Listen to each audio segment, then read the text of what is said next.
Story start होती है बिल्कुल उसी सीन से। सिल्विया बोलती है, माफ कीजिए, मैं बचपन से ही बहुत स्लो हूँ। मेरे सारे टीचर्स हार मान कर चले गए। इस बार ड्यूक कहता है, तो फिर और मेहनत करो। सिल्विया शांत आवाज में जवाब देती है, कुछ चीजों को हद से ज्यादा ट्राई नहीं करना चाहिए, वरना जान भी जा सकती है। ये सुनकर ड्यूक हल्का सा मुस्कुराहट के साथ कहता है, तुम्हें पढ़ना ही होगा।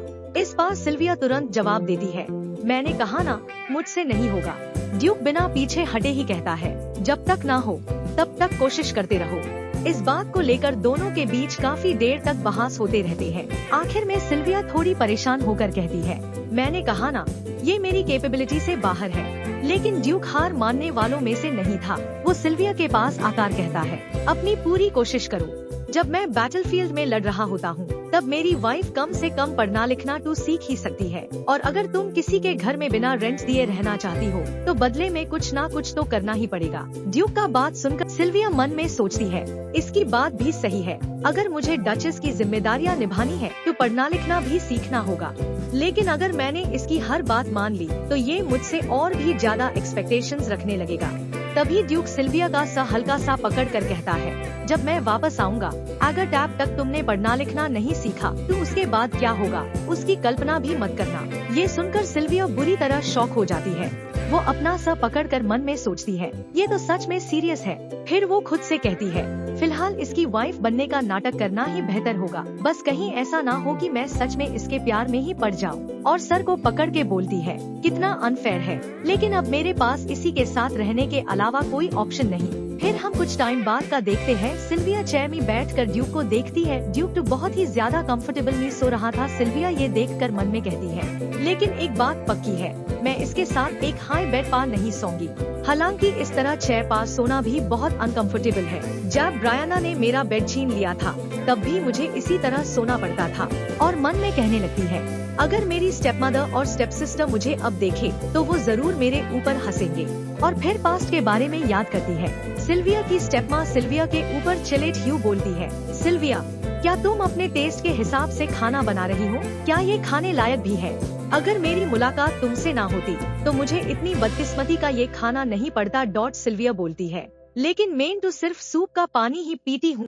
उसकी स्टेप माँ गुस्से से बोलती है, मुझसे जुबान लड़ा रही हो? अपनी गलती मानने के बजाय उल्टा जवाब दे रही हो? सिल्विया अपना गुस्सा कंट्रोल करते हुए बोलती है, मेरा वो मतलब नहीं था। मेरी बहन अभी बड़ी हो रही है, इसलिए मैंने उसके लिए पौष्टिक खाना बनाया।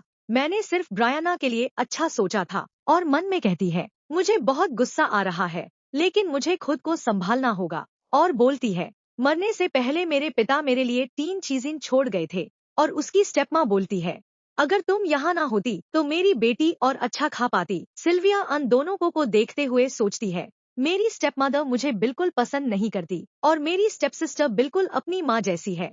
और उसकी स्टेप सिस्टर बोलती है, तो क्या मैं तुम्हारी ब्रेड ले सकती हूँ? सिल्विया मन में कहती है, हम सिर्फ नाम के एरिस्टोक्रेट हैं। मेरे पिता एक धोखेबाज और झूठे इंसान थे। उनकी 3 बीवियां थी और उन्हें जुआ खेलने की बुरी आदत थी, जिसने उनकी सारी दौलत उड़ा कर बर्बाद कर दी। आखिर में कर्ज ना चुका पाने की वजह से उन्होंने अपनी जान दे दी। जो भी मेरे पिता से शादी करके इस घर में आई, उनकी किस्मत ही खराब थी, इसलिए मैं बुरी बेटी नहीं बन सकती। सिल्विया की स्टेप माँ बोलती है, आज तुम मेरे लिए किचन और बाथरूम साफ करोगी। और सिल्विया की स्टेप सिस्टर क्या करती है, पूरा पानी टेबल में गिरा देती है। और सिल्विया की स्टेप माँ बोलती है, ब्रायना, तुमने टेबल क्लॉथ गीला कर दिया। और सिल्विया को बोलती है, सिल्विया, आईसी धोकर साफ करो। सिल्विया तो अपना गुस्सा कैसे तैसे कंट्रोल कर रही थी और बोलती है, जी। और कहती है, पापा के मौत होने के बाद घर में एक भी सर्वेंट नहीं बचा। सिल्विया की माँ बचपन में हाई मर गई थी, और मरने से पहले उसकी माँ ने यूज बोलेगा, तुम्हें हमेशा सबके साथ प्यार और इज्जत से पेश आना चाहिए। फिर कुछ दिन बाद का देखते हैं। सिल्विया की स्टेप माँ बोलती है, सिल्विया, इधर आओ। सिल्विया 8 हुआ बोलती है, जी, आपने बुलाया? और फिर बोलने लगती है उसकी स्टेप माँ, अब तुम्हारी शादी की उम्र हो गई, क्या तुम्हें पति नहीं ढूंढना चाहिए?